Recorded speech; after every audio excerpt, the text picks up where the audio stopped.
morning, my beautiful people. Come to work with me. It's a Saturday. I don't really have many deep procedures today. It's more general checkups.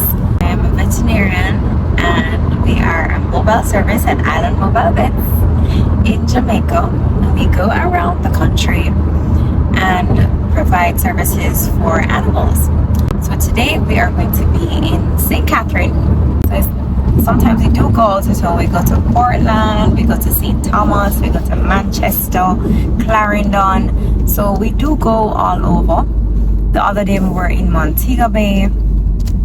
It may be busy because sometimes like I say, oh, I'm going to vlog at work and everything. You see, by the time you get into the procedure you just forget all about the vlog.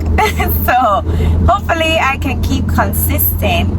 I've been a veterinarian for 8 years now. I graduated in 2016. I went to University of the West Indies in Trinidad, and then I did an internship in the States and then in Canada after. Did a few courses in the States as well after that. So I'm back home with my own practice and it has been great. I've been enjoying, you know, interacting with the clients, meeting all my little patients. We work mostly on dogs and cats, but we also do farm animals, goats, sheep, cows, horses. I really love horses because that's what I did when I was in the States. I mainly did horses and cows and goats, but then when I came back it was more of the domesticated animals. We also see birds, we see guinea pigs, hamsters. We have quite a few bird and rabbit patients. I am just loving every day of it. I've always wanted to be a veterinarian since I was younger.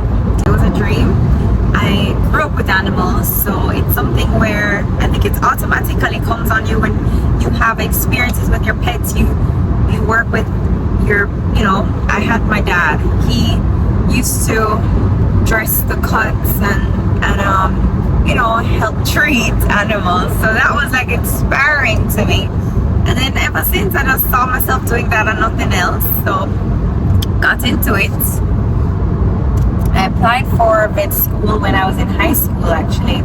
So in the British system, we have a thing called the CAPE A-levels, where it's like an advanced program after you graduate from high school that you can do, and that can set you into professional schools after. It's essentially like an associate's degree, so that's what I did. And based on your grades, you can get directly into med or vet school, or you know, the professional school.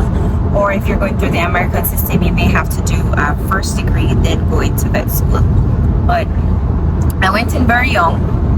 I was the youngest actually in my class, and my school was for 5 years. So vet school was one of the hardest things I would say that I did in my life. But I'm so grateful that I did it, because every day I get to wake up and do what I love. It can be really taxing mentally as well, because it can be really taxing mentally because you are dealing with, you know, life and death. You have some emergency situations. You have, not all patients will live. Unfortunately, we are not God. And you know, sometimes people do think that we are, and that unnecessary added pressure can be there. But veterinarians, we have to take care of our mental health, because compassion fatigue is a real thing. We do feel it for our patients. We do feel, you know, that empathy, and it can transcend into them, you know, essentially feeling like our pets, and you know, our pets die. It's not a good feeling. So imagine having to deal with sick animals. Sometimes it's not nice, you know. It is really big emotionally, and it can be very busy. It can be very taxing. You have vets are in demand. There's a shortage of veterinarians all over the world, right? So we do need more vets.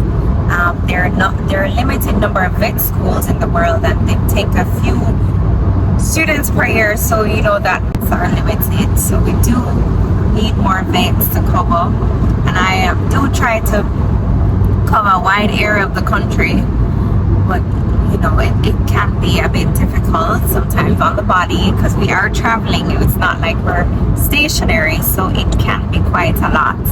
But hey guys, follow me on the day. may not be talking, you know, I'd have to ask some of my clients permission, obviously, for their animals to be on film. So come on the journey with me.